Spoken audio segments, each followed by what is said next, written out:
Hey everybody, my name is Angie Morenga and you're watching Just Angie, and I'm reviewing the book by Richard Foster, Money, Sex and Power, The Challenge of the Disciplined Life. And the key word is discipline. So this will be the last one that we do for now, but as I read on, I will come and share with you some more.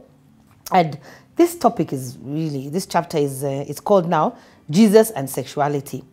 And it said that Jesus had a very high view of sex. The scribes and Pharisees taught that as long as you stayed away from adultery, you were okay.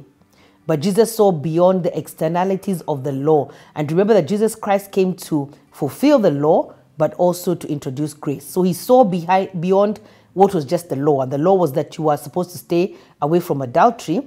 And in Matthew 5:28, he introduces a different conversation.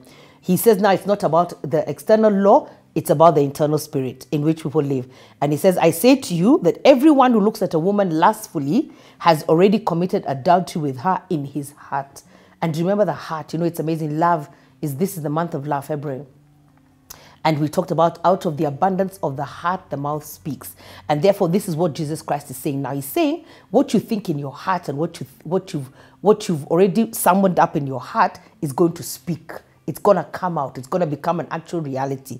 And he's saying that it's not enough not just to have an actual, to actually engage in adultery, even the thought of it, because it's a heart issue. Because this Christian life, this Christian walk is a heart issue.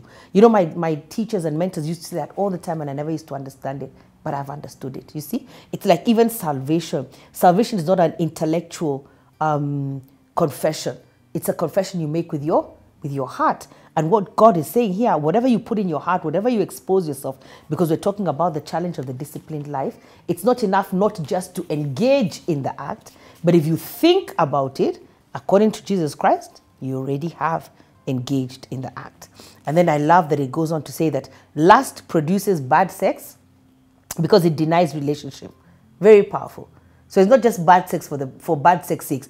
Lust produces bad sex because it denies relationship. So when we've entered into a lustful relationship, a relationship that is based on whatever reasons you have to engage in it and not in the context of God, you have entered into, there's no relationship. So it's just lust. And it says that it turns the other person into an object, a thing, a non-person.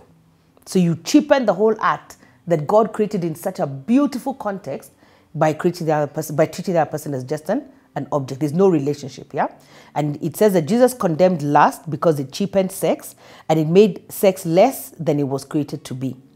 And for Jesus Christ, sex was too good, too high, too holy to be thrown away by cheap thoughts. And he had a high view of marriage. In Matthew 19, we see the Pharisees attempted to trap him by putting him in one of the raging debates even of this day about the grounds for divorce. And Jesus responded by appealing to the one flesh teaching of the creation. Wow. So they are no longer two, but one. What therefore God has joined together, let no man put asunder, in Matthew 19:6. And in these words of Jesus, we are confronted with a great mystery of the life-uniting reality of one flesh. And I love this. There is a merger of two without destroying individuality, but it produces unity. The two become one flesh. So what are we uniting ourselves in? You know that there's so much food for thought in that we really have to think through. What does that mean? It means that as long as we're called Christians, we unite ourselves and become one flesh in the context of marriage, in the context that God created it and related it to. And even, I love that I think this last four part he's introducing, he's saying that you're still two individuals, but you're becoming one flesh. Therefore, each one is still, it's not eradicating the individuality. That's why when it's lust, you're still looking at the other person from whichever side as a thing or an object. They're still maintaining that individuality. But in the context of marriage, in the right relationship, there is no shame, there is wholeness. It's sex practiced in the right context or engaged in the right context. And I don't know who that was for out there, but you cannot destroy the individuality of the two becoming one. That's why in a whole relationship, there's a lot of love going on. There's a lot of relationship going on. It's an expression of the relationship. But in lust, it's like there's still two individuals coming together, but this is an object, this is a person, this is a thing, this has no meaning. There's no thought process into it. We're not expressing even the things that we did during the week. We're not expressing the life that we have together. We're not expressing the children that we have together. This is just, it just feels horrible. It's just lustful. And therefore, even I'm just thinking any self-respecting person out there, male or female, really that's not the kind of relationship that you want to engage in. And that's why whenever people engage in such a relationship, even when you wake up in the morning, you just feel like, yuck. Like, what did I do? There's a lot of regret. There's a lot of what was all that about? When am I going to get out of this rut? Why do I keep doing this for myself? Why do I keep doing this to myself? And I really want to challenge you. Enter into a disciplined life. And especially where sexuality is concerned, preserve your sexuality. It was meant to be created and to be expressed within the context of marriage, within the context of a relationship, the context of we're doing life together. We have children to raise, we have a home to take care of, we can watch the sunset, we have coffee, we hold hands, we walk in the sunset, we work out together, we love one another, we talk, we laugh, we engage.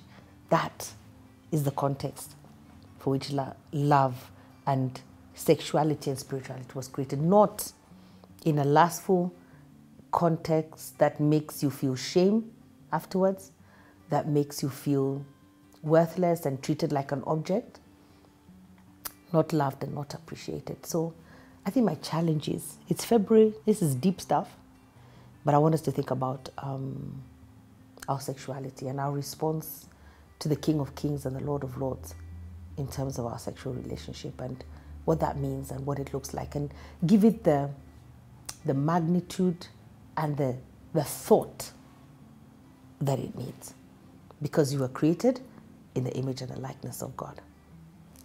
Let's reflect on that. And let's not say, something at the back of this book says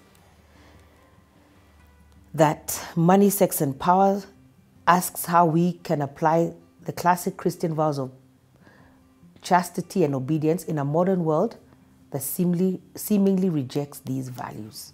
The world has rejected these values, but we cannot reject these values. And if we're saying that we're going to be disciplined, we have to be disciplined in the areas of money, in the area of our sexuality, and in the area of power. And then this world will be a better place to live in, and we'll have modeled the right behavior even to the next generation. God bless you. My name is Angie Murenga, and you're watching Just Angie.